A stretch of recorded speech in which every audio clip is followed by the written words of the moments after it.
Hi guys, Clash right here, and today I'm bringing you another episode of Highly Farming Raids, and in this episode we're going to be upgrading another Archer Tower to level 12, and this is actually the last Archer Tower we have to do on that level, because after that we're going to be upgrading our cannons to another level, then our Archer Towers, then we're going to be maxed out Town Hall 10, which should be pretty cool. On defense that is, I've still got to do my walls and my heroes and a few spells and troops, but on defense it'll be upgraded to max, which should be pretty cool. Until the next update comes out, and there's most likely going to be some new defensive level that we get in most updates anyway. So this first raid here is just a decent loot raid. We didn't get all the loot sadly, but we got pretty much all of it. We got all via one storage, which is perfectly fine. So yeah, just a pretty basic 277k gold raid there, and then the next raid here is quite nice. I want to just show you guys this as kind of an example on what not to do with your base.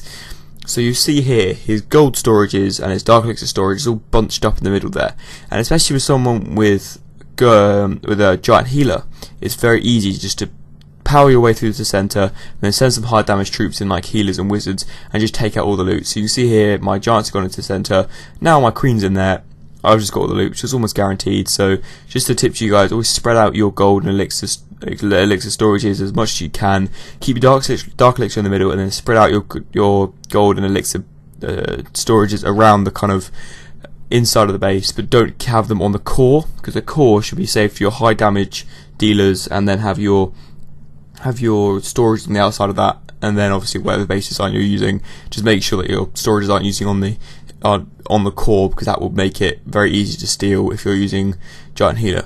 So this is a really nice raid here, 400k gold, and look at our loot already. We started off today around 4 million, and we've already got 1 million gold today, so all we need to do is get another million. And after this I decided to boost my barracks, which I don't do that often, but I decided to do it because I just thought I might as well try and get all the loot without using our war loot, because then we can use that war loot for something else.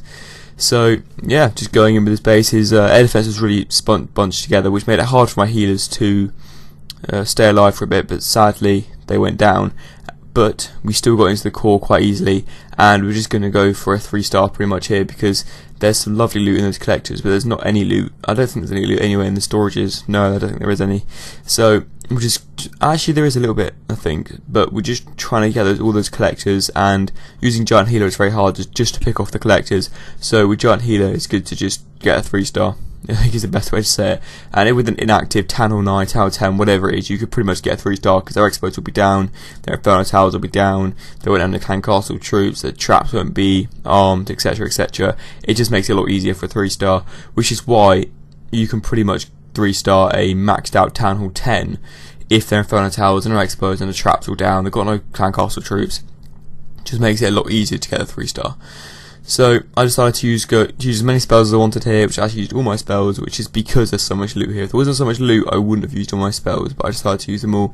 And well, I didn't get an amazing 3-star on this base, but it wasn't like a bad 3-star. I don't know, I think I was a bit rushed. I kind of saw the loot and thought, oh wait, 800k overall, let's go for this.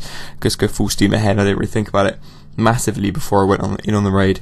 So yeah, just got a few more collectors to go, and then we're done. Just got that last elixir pump, and then we can surrender. So we do go for the 3-star, just because we could on this raid, but I don't usually. So let's just surrender there, and we got 400k of each, which is really nice. And then just going on to our last raid of this episode here, a lovely 300k of each, full storages, and this is going on to, this is, as I said, the last base that we needed to take, and we only actually needed 180k in our last raid to get our last Archer Tower upgraded, but I also tried to get enough gold left over after that upgrade or whatever I'm doing that day, just so I have enough gold to go search or whatever, because if you have no gold you have to wait until you get gold from your collectors or whatever, and it just gets quite annoying. So it's always good to try and get some spare gold at the end of the raid, even if you're not going to be raiding the rest of that day. So I'm just kind of using my spells sparingly, and I just need to get the gold. Gold's all we're after, and we've got 300k here, that's all we need. So we're just going to surrender there, and we're going to go back to base and upgrade the Archer Tower. So yeah, let's go back to base, and just looking at our base here, we've got a lot of Archer Towers already upgrading, and we just go straight in for it, So we've got 1, 2, 3, 4, 5, 6, 7. Oh, I think I messed up my counting. Anyway, thank you very much guys for watching. I'll see you next time.